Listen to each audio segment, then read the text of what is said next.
Hello viewers, welcome to my channel. आज इस video में हम बात करेंगे काफ मसल के पेन और स्टिफनेस के बारे में, यानी कि पिंडलियों में होने वाले दर्द और जकड़न के बारे में। और कुछ सिंपल एक्सरसाइज मैं आपको बताऊंगा जिससे आप काफ मसल की जो स्टिफनेस है यानी कि जकड़न है और दर्द है उसे पूरी तरीके से ठीक कर पाएंगे। सो व्यूअर, जो काफ मसल है वो हमारे पैर के पिछले हिस्से में होता है और ये जो मसल है वो हमारे एंकल और पंजे की मूवमेंट को कंट्रोल करता है। सो हमारे काफ मसल में मेनली दो मसल्स होते हैं, एक होता है गैस्ट्रोनीमियस और दूसरा सोलियस। तो काफ मसल की टाइटनेस को कम करने के लिए, जकड़न को कम करने के लिए हमें दोनों मसल्स पर फोकस करना होगा। उससे पहले हम जानते हैं कि हमारा जो काफ मसल है वो टाइट क्यों होता है। तो ये अलग अलग रीजन से टाइट हो सकता है, जैसे कि काफ मसल को रेगुलरली स्ट्रेच ना करना, हाई हील पहनना, एक ही जगह पर ज़्यादा देर तक खड़े रहना या बैठे रहना।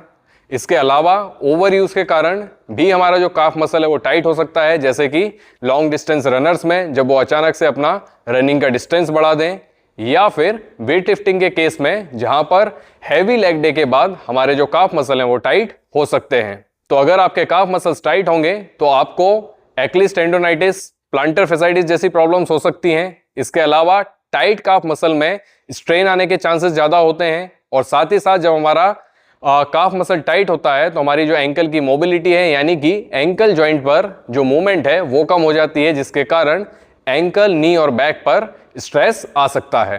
तो चलिए वीडियो में आगे बढ़ते हैं और देखते हैं किस तरीके से हमें काफ मसल टाइटनेस को ठीक करना है। लेकिन उससे पहले यदि आप मेरे चैनल पर नए हैं तो चैनल को सब्सक्राइब कर दें, वीडियो को लाइक कर दें और साथ ही साथ बेल आइकन दबाना ना भूलें, जिससे आगे आने वाली वीडियोस की नोटिफिकेशन आपको मिलती रहे। ऑनलाइन अपॉइंटमेंट और ट्रीटमेंट के लिए आप स्क्रीन पर दिए गए नंबर पर कांटेक्ट कर सकते हैं।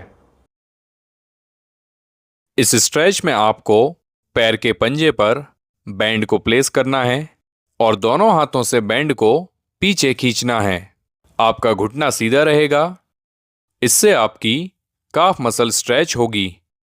इस स्ट्रेच को आप 30 सेकंड तक होल्ड करें, फिर 10 सेकंड का रेस्ट लें और इस तरह 3 बार आपको ये स्ट्रेच करनी है।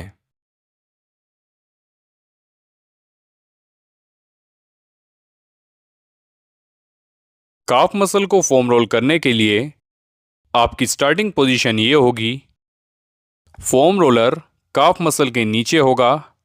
अब दोनों हाथों से अपर बॉडी को सपोर्ट करें और इस तरह काफ मसल की फोम रोलिंग करें। पहले आप पंजे को सीधा रख के फोम रोलिंग करें, फिर पंजे को अंदर मोड़कर फोम रोलिंग करें।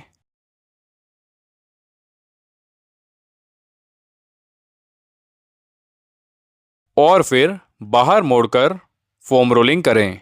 इससे काफ के सारे मसल्स यानी मीडियल और लेटरल गैस्ट्रोनीमियस और सोलियस रोल होंगे। आपको ध्यान रखना है कि घुटने के पीछे आप रोल ना करें। गैस्ट्रोनीमियस को स्ट्रेच करने के लिए आपकी स्टार्टिंग पोजीशन इस तरह रहेगी। यहां से अपने आगे वाले पैर के घुटने को मोड़ते हुए इस तरह स्ट्रेच करें। आपके पिछले पैर की एड़ी ऊपर नहीं उठनी चाहिए और फ्लोर के कांटेक्ट में रहेगी। आपको पिछले पैर के काफ मसल पर स्ट्रेच फील होगा। इस स्ट्रेच को आप 30 सेकंड होल्ड करें, फिर 10 सेकंड का रेस्ट लें और इस तरह 3 बार इसे रिपीट करें।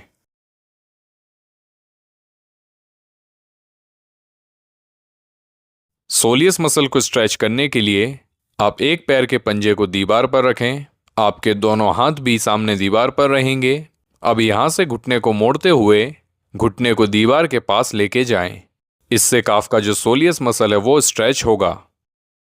स्ट्रेच को आप 30 सेकंड तक होल्ड करें, फिर 10 सेकंड का रेस्ट लें और 2 बार स्ट्रेच को रिपीट करें।